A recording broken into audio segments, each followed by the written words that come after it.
ब्राह्मण रहते थे, नाम था सुधर्मा। क्या? और पत्नी थी, नाम था सुदेहा।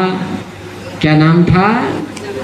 बड़े प्रेम से दोनों रहते थे। बड़े वेदज्ञ थे ब्राह्मण जी, शास्त्र ज्ञान संपन्न थे, धन संपत्ति ऐश आराम सब कुछ था, लेकिन संतान नहीं था।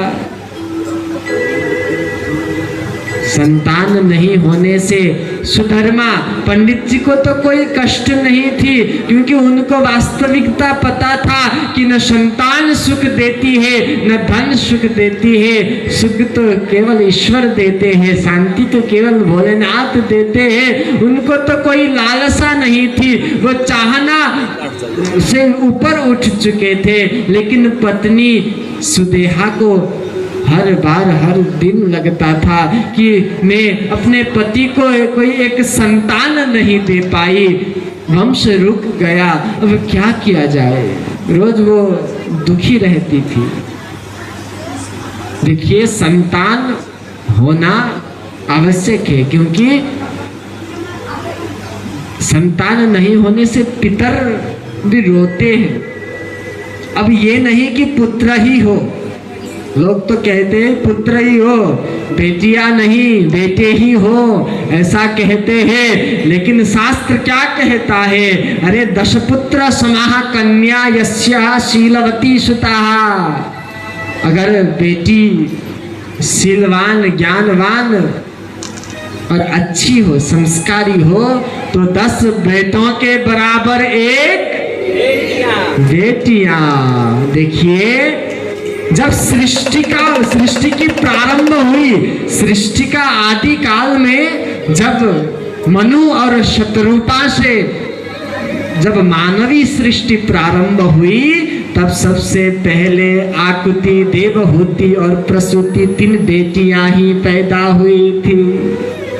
बाद में 2 बेटे पैदा हुए। कथा आती है, चाहे बेटा हो या बेटी, दोनों बराबर है। नहीं तो बराबर नहीं, बेटी तो बेटों से बड़े हैं। क्यों? बेटे एक कुल का उद्धार करते हैं, लेकिन बेटियां दोनों कुलों का उद्धार करती हैं। इसीलिए बेटियों को दुहिता कहा जाता है। दुहिता, दोनों कुल के हित करने वाले। तो यहाँ सुदेहा और सुधर्मा दोनों पति पत्नी प्रेम से रहते थे। संतान नहीं था, संतान चाहते थे, लेकिन नर सोचे कहाँ होत है, प्रभु सोचे तत्काल। बलि चाहत वैकुंठ को हरि पठयो पाता। हमारे सोचने से कुछ होता है? जब प्रभु चाहे तब ही कुछ होता है। एक दिन सुदेहा बोली अपने पति सुधर्मा से, देखिए पतिदेव, अब मैं संतान नहीं दे पाई, इसलिए आप एक काम करिए, आप दूसरी शादी कर लीजिए। जब सुने पति ने, तब उन्होंने कहा, देखो मुझे कोई संतान नहीं चाहिए। संतान जब जन्मेंगे, क्या पता कुपुत्र होगा या सुपुत्र होगा। इसलिए संतान की कोई लालसा नहीं है मुझे, तुम निश्चिंत रहो। अब ये दूसरी शादी, इस झंझट में मुझे मत घसीट हो तुम। लेकिन अब माताओं को कौन जीत सकता है? सुदेहा ने तो ठान ली थी कि बार बार विनती करने लगी, देखिए आपको शादी तो करना ही पड़ेगा। तब पति सुधर्मा बोले, दूसरी शादी में करूंगा, और पत्नी दूसरी पत्नी आएगी, तुम लोगों में कलह होगा, झगड़ा होगा, फिर मैं कैसे शांति से रह पाऊंगा। तब सुदेहा बोलिए, तब एक काम करिए, मेरी एक बहन है, बड़ी शिव भक्ता है, आप उसी से शादी करिए। जब अपने ही बहन घर में है तो कहाँ झगड़ा होगा, हम मिल कर रहेंगे, आप निश्चिंत होइए। फिर भी मना करते रहे, लेकिन वो मनाती रही। अंत में पतिदेव हार गए। तब सुदेहा की बहन घुष्मा, क्या नाम, घुष्मा के साथ सुधर्मा ने शादी कर लिया। अब ये घुष्मा कैसी थी? ये बड़ी शिव भक्ता थी।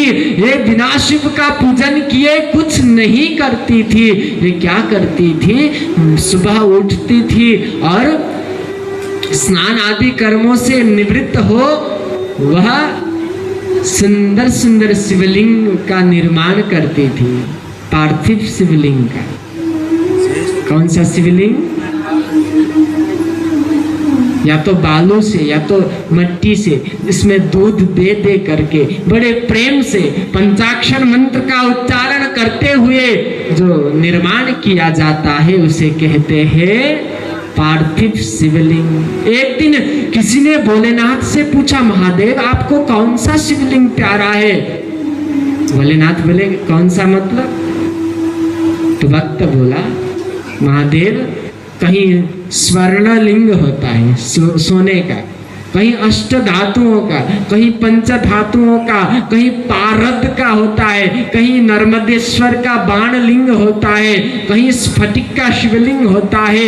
इतने अनेक प्रकार के शिवलिंग होते हैं, आपको कौन सा प्यारा है कि शिवलिंग पर पूजा करने से आप सबसे जल्दी प्रसन्न हो जाते हैं? तब तो भोलेनाथ कहते हैं देखो अष्ट धातु का, सोने का, पारद का, स्फटिक का सब शिवलिंग है, सब श्रेष्ठ है, लेकिन मुझे तो सबसे प्यारा पार्थिव शिवलिंग है। क्यों? क्योंकि अष्ट धातु का शिवलिंग तो हर कोई नहीं बना सकता, सोने का हर कोई एफर्ट थोड़ी कर सकता है, लेकिन पार्थिव शिवलिंग बना के लिए कोई खर्चा नहीं है। मिट्टी फ्री में, बालू फ्री में, दूध मिले तो डालिए, नहीं मिले तो प्रेम और भाव से ओम नमः शिवाय जपते हुए शिवलिंग का निर्माण करिए। न पैसा लगता है न तो कुछ लगता है। गरीब से गरीब भी यदि मेरा भक्त हो और मेरा पूजा करना चाहता हो तो वो पार्थिव शिवलिंग बनाकर पूजा कर सकता है। हमारे भोलेनाथ आहा कितने सरल है। मूर्ति मृदा बिल्व दलेन पूजा अयत्न साध्यम बदनाब्ज वाद्यम। उनको खुश करने के लिए ज्यादा कुछ करना नहीं पड़ेगा। देखिए मिट्टी का तो शिवलिंग बन जाएगा, उसमें कोई खर्चा नहीं, और आप फल नहीं ला सकते, आप अनेक सामग्रियां नहीं ला सकते, तो प्यार से जल लाइए और हर हर महादेव बोलते हुए जल चढ़ा दीजिए। और घंटी हो तो ठीक, डमरू हो तो ठीक, नहीं है तब भी कोई बात नहीं, मुंह से बाजा बजा दिए, कैसे? बम बम बोले अयत्न साध्यम बदनाब्ज वाद्यम। बस इतने से ही भोलेनाथ रीझ जाते हैं। तो यहाँ जो घुष्मा थी वो ऐसे ही शिव भक्ता थी, इतना प्रेम था शिव जी के प्रति। रोज उठती थी, नहा धोकर जाती थी, शिव नाम जपते हुए शिवलिंग बनाती थी। देखिए भक्त कैसा होना चाहिए, भक्त को कैसे भक्तों को भगवान मिल जाते हैं। भागवत की कथा मुझे याद आती है। माता यशोदा दधि मंथन कर रही थी, मन से श्याम सुंदर की लीलाओं का चिंतन कर रही थी, मुंह से उन्हीं का नाम का सुमिरन कर रही थी, और शरीर से श्याम सुंदर के लिए ही माखन बना रही थी। यानी कि मन भी श्याम सुंदर पर, तन भी श्याम सुंदर के लिए, और वचन भी श्याम सुंदर का ही। मन वचन और कर्म जब ईश्वर पर एक साथ लग जाता है तब ईश्वर भी दूर नहीं रह सकते। इसीलिए तो दौड़ कर आए और बोले मैया भूख लगी है, कुछ माखन खिला दे।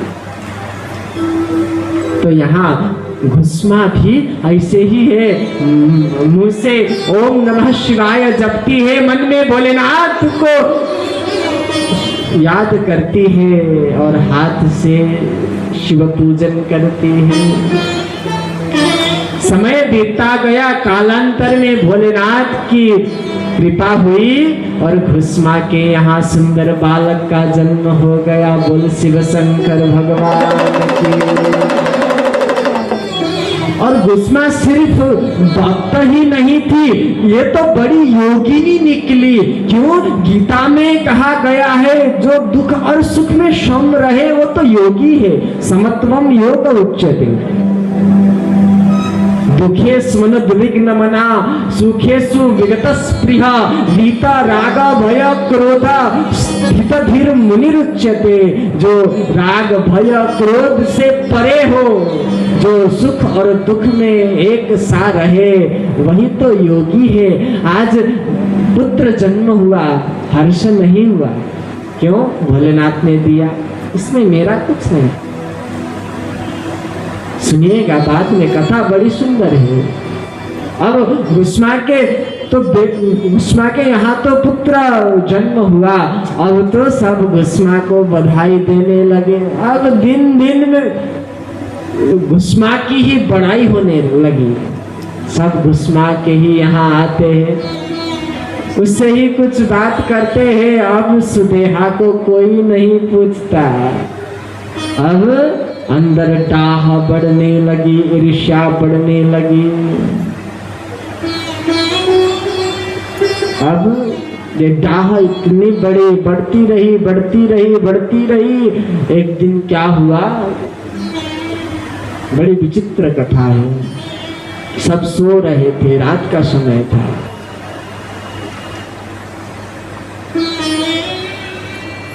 सुदेहा रात को उठी, का मन का डाह, ईर्ष्या, क्रोध इतना बढ़ गया था। आज तो जाती है, एक हथियार लेती है, तलवार लेती है।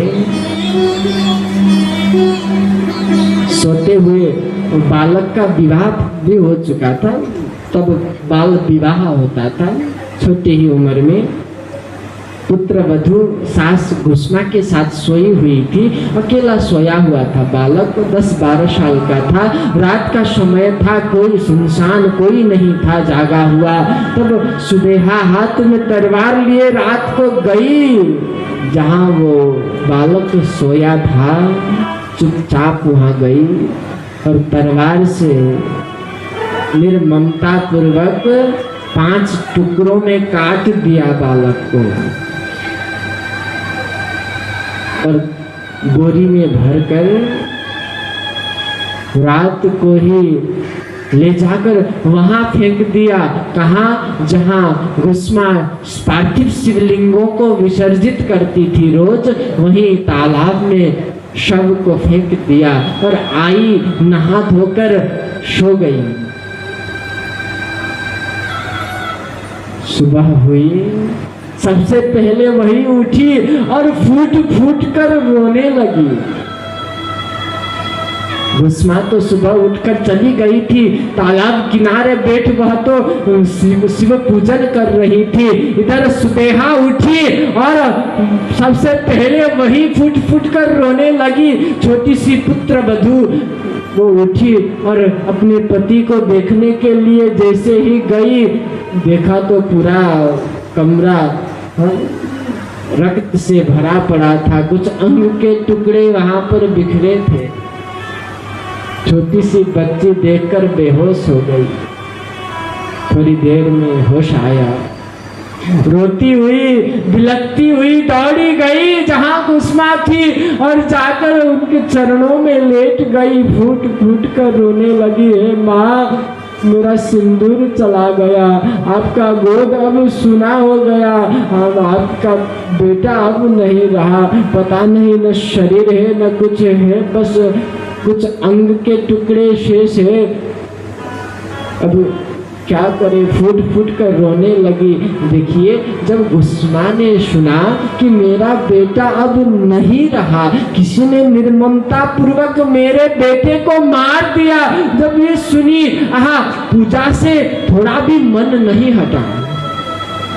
जब पुत्र जन्म हुआ था तब हर्षित नहीं थी, आज मर गया दुखी नहीं है। यही तो योग है। आज कोई माँ कैसे रह, अपने बेटे को थोड़ा भी कुछ हो जाए, अपने संतान को थोड़ा भी कुछ हो जाए, रात रात जागती है माँ, रात रात नहीं सोती। भूखा है तो खुद भूखा रहकर उसको खिलाती है। थोड़ा भी कष्ट, थोड़ा भी दुख संतान का न सहने वाली माँ। आज गुस्मा पुत्र वधू रो रही है, बिलक बिलक कर छाती पीट रही है, माँ मेरा सिंदूर चला गया, माँ मैं अब कहाँ जाऊँ। लेकिन गुस्मा उसी मस्ती के साथ, उसी प्रेम के साथ, उसी भक्ति में लगी हुई, थोड़ा भी विचलित नहीं हुई, शिव प्रेम में सराबर हो, मन से भोलेनाथ को पुकारती है, हे भोलेनाथ इसमें मेरा क्या है, आपने दिया था, आपने ले लिया, मेरा कुछ नहीं है। वो तो भक्ति कर रही थी, पूजा किया प्रेम से, पुत्र वधू से कुछ बात भी नहीं की, एक आंसू तक नहीं बहाया। बाद में पूजा विसर्जित करने के लिए जब शिवलिंगों को ले जाकर तालाब में जब विसर्जित किया, तब उसकी भक्ति से, उसकी प्रेम से भोलेनाथ रिझ गए। तब तो शूलपाणी भूत भावन दया सागर करुणा निधान प्रभु वहां प्रकट हो गए। गुस्मा तो चरणों में गिर गई है, भोलेनाथ हे महादेव मेरा जन्म सफल हुआ। अद्यनः पितरस्तृप्ताः अद्यनः पावितं कुलम, मेरा कुल पावन हो गया जो आप दर्शन देने पधारे। तब महादेव कहते हैं, देख गुस्मा तेरी भक्ति से मैं प्रसन्न हो गया, तो भक्ति की पराकाष्ठा तक पहुंच गई, इससे बड़ी भक्ति नहीं हो सकती। अरे संतान मर गया सुनकर भी हम कर सकते, हम तो आरती करते वक्त कुछ हो गया, आरती गई बाढ़ में, हम जाते। पूजा भी चल रहा है, ग्राहक से बार्गेनिंग भी चल रहा है, ऐसा भी होता है, देखा है मैंने। महादेव कहते हैं, देख गुस्मा पुत्र मृत्यु का जो समाचार सुना, तब भी मुझमें से मन नहीं हटा। तेरी भक्ति को मैं नमन करता हूँ, हे गुस्मा तू मांग क्या मांगती है। देख तेरा पुत्र मर गया तो क्या, क्यों चिंता करती है। तुरंत शिवजी ने गुस्मा जो बालक था उसको जीवित कर दिया। इसीलिए तो भोलेनाथ को कालों के काल महाकाल कहा जाता है। भक्त की रक्षा के लिए जो चाल बदल दे काल का, कोई उसका क्या बिगाड़े, जो भक्त हो महाकाल। ऐसे महाकाल गुस्मा के मृत बालक को जीवित कर दिया। अब वो जीवित हो गया, फिर भी खुशी हो, हर्षित नहीं हुई। हम क्या करते, थोड़ी आपत्ति आई, थोड़ी समस्याएं आई, हम रोने लगते हैं, छाती पीटने लगते हैं, प्रभु क्या आपने क्या दे दिया। फिर थोड़ा सुख के दिन आए, थोड़ी संपत्ति आई, अनुकूलता आई, तो हम फूले नहीं समाते, किसी से बात तक नहीं करते। लेकिन गुस्मा, शिवजी कहते हैं, देख गुस्मा तुझे पता नहीं है, तेरी दीदी है ना सुदेहा, उसी ने तेरे बेटे का हत्या किया है। अभी अभी मैं जाकर उसे मार देता हूँ। वो भोलेनाथ ने त्रिशूल लेकर जैसे ही दौड़ा, भस्मा दौड़कर भोलेनाथ के चरण को पकड़ती है। नहीं नहीं महादेव, ऐसा मत करियो। महादेव आश्चर्यचकित हो गए। भस्मा तो ये क्या कहती है, जिसने तेरे बेटे का हत्या किया, मैं उसको मारने जा रहा हूँ, तू मुझे रोकती है। भस्मा कहती है भोलेनाथ, उसको मारने से, मेरी दीदी को मारने से क्या होगा? अगर आपको मारना ही है तो दीदी के जो मन में जो क्रोध है, जो दाह है, जो ईर्ष्या है, उसे मार दीजिए।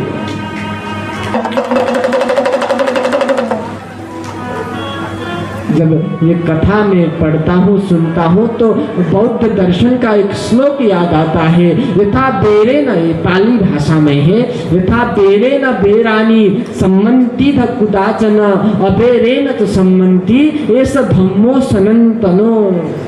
श्लोक कहता है, शत्रु को शत्रुता से मारा नहीं जाता, जीता नहीं जा सकता। शत्रु को यदि सदा के लिए जीतना हो तो प्रेम ही एक साधन है भैया, प्रेम।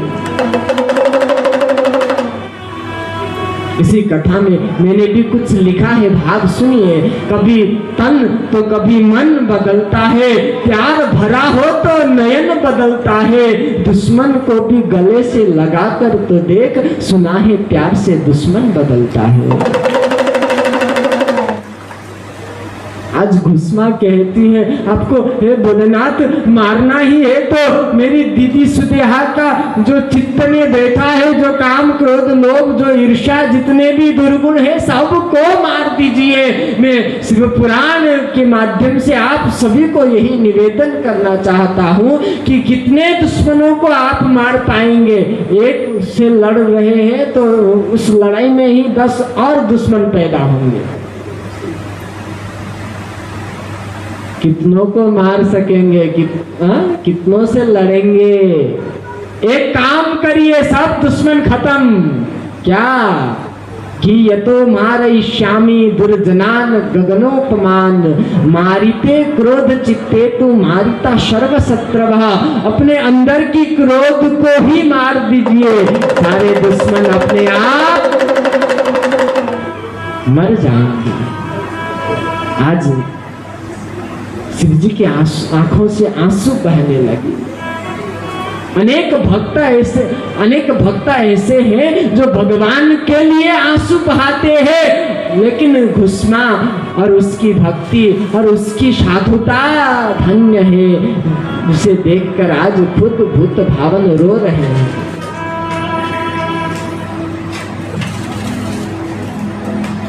तब भोलेनाथ कहते हैं, हे घुस्मा, तेरी भक्ति, तेरी ये सादगी, तेरी साधुता, तेरी भावना इतनी पवित्र कोई कैसे हो सकता है? प्रभु तो कहते हैं, निर्मल मन जन सो मोहि पावा, मोहे कपट छल छिद्र न भावा।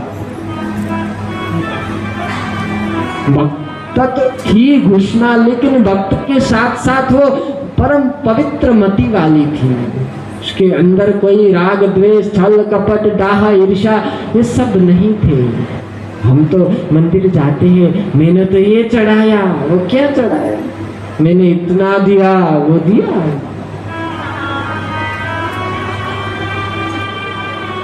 हम सब इसी में लगे रहते हैं। आज भोलेनाथ कहते, तू क्या मांगती है मांग, है घुस्मा, आज तेरे लिए कोई भी वरदान अधेय नहीं, तू जो चाहती है आज मैं पूरा कर दूंगा। तब घुस्मा कहती है, आप प्रसन्न है, भक्त के लिए भगवान की प्रसन्नता ही सर्वोपरि है। भगवान को खुश करना ही भक्त की ध्येय उद्देश्य अथवा कुछ भी। आप प्रसन्न है महादेव, मुझे और क्या चाहिए? फिर भी महादेव कहते हैं, देख दिय मानम न गृह्णाति, तुझे तो लेना ही पड़ेगा, मेरे लिए ही सही कुछ तो ले। घुस्मा कहती है, महादेव और कुछ नहीं चाहिए, बस आप यही विराजमान हो जाइए ज्योतिर्लिंग के रूप में और आपके साथ मेरा नाम जुड़ जाए। भोलेनाथ तो प्रसन्न हो गए, हे भुष्मा तेरे जैसे भक्त के साथ मेरा नाम जुड़े, इसमें इससे ज्यादा प्रसन्नता और हर्ष की और क्या बात है।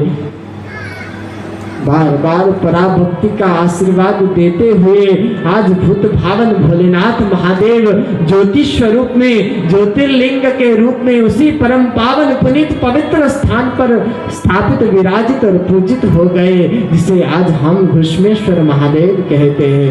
बोल घुष्मेश्वर महादेव की जय हो।